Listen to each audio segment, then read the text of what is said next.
On July 20, 2022, the human rights ambassadors were set for a new round of protests in response to what they dubbed selective justice. A contra-review was held by the Lilongwe High Court Registry, which granted an injunction to John Kwenda through his lawyer Gift Nankuni, who requested the identities of individuals responsible in the event that the peaceful protest became violent, which they did.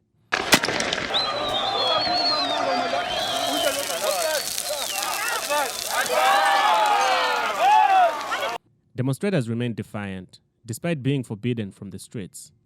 The protesters and police engaged in a series of scuffles, with a series of tear gas canisters being used to disperse the groupings.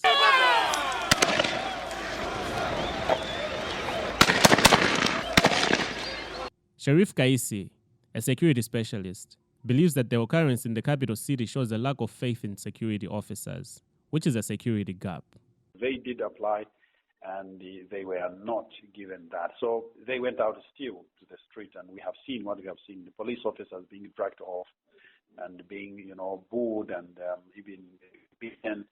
I think that is very, very bad signal indeed, very, very bad signal. Why I'm saying this? Because you see, if the police officers or people in uniform are being dragged off by the civilians, definitely anything can happen, because the police at one point in time, in retaliation, they will release a bullet. Once they do that, the flaggers will come in, and then the country is going to be on a very serious unrest. So it's very, very dangerous indeed for the security in terms of what is going on now. Social commentator Victor Jipofia Jr.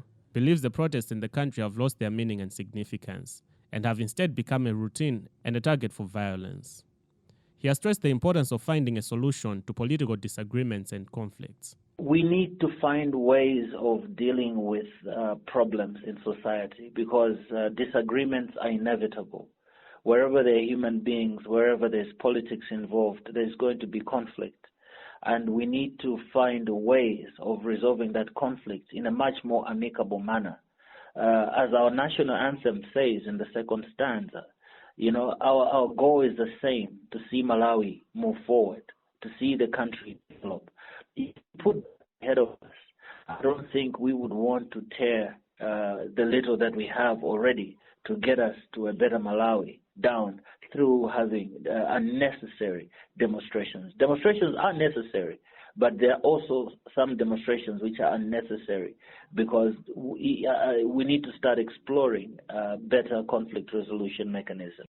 With businesses and the M1 road closed due to the protests, economist Pechani Chereni believes the event is an indicator of economic instability, and even if it is just for a day, this can have an impact on the economy.